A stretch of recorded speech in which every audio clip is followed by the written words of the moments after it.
বলি সারা সপ্তাহই তো বাবু বাইরে থাকে, আজকে রোববার একটু ভালো কিছু রান্না করো। হ্যাঁ মা, উচ্ছে বেগুন রান্না করেছি, আপনার ছেলে আজকাল ওটাই ভালোবাসে। উচ্ছে বেগুন? উচ্ছে বেগুন কবে থেকে ভালোবাসতে শুরু করলো আমার ছেলে? ওই তো যেদিন থেকে ঢ্যাঁড়স আর নিম পাতা ভাজা স্টেপল ফুড হয়েছে সেদিন থেকে। আমার ছেলে ভাগ্যটাই খারাপ। হ্যাঁ, কি হয়েছে, কার ভাগ্য খারাপ? ওই তো পুতুলের ছেলে বইয়ের বাড়ি থেকে প্রতি রবিবার লাউ চিংড়ি কষা মাংস কত কিছু আসে জানো। তোমার মা তো ওইসব দিকে নেই। দেখুন মা, আমার দুটো কিডনি আমি বিয়ে করে শ্বশুর বাড়িতে নিয়ে এসেছি বলে ওটাকে কিন্তু আপনারা পণ ভাববেন না। মানে মানে কাল আপনার ছেলে কিডনি খারাপ হলে আমি দিতে পারবো না, তাই আজ আমি যা খাওয়াচ্ছি তাই খেতে হবে। ওই পুতুলের ছেলের বউ কাল আমাকে পুঁই শাকের চচ্চড়ি রান্না করে পাঠিয়েছিল, কি ভালো খেতে কি বলবো।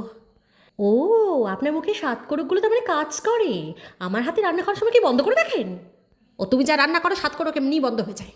যাই হোক, আজকে রোববার পুতুলের বাড়িতে কিছু একটা ভালো কিছু রান্না করে পাঠিয়ে দিও। পাড়ায় আমার একটা মান সম্মান আছে। ইমা, আমার হাতে রান্না খেয়ে যদি ওদের স্বাদ করক বন্ধ হয়ে যায়, আমি আবার আপনার মতো বিনা কারণে কারো ক্ষতি চাইতে পারি না, বিশ্বাস করুন। ও কিছু পাঠাতে হলে আপনি রান্না করে পাঠিয়ে দেবেন, ঠিক আছে? এই বউয়ের জন্য পাড়ায় আমার মান সম্মানটুকু থাকবে না। কি একটা বউ বিয়ে করে আনবো আমার ছেলে, সত্যি জানি বাবা, ভালো লাগে না আমার আর।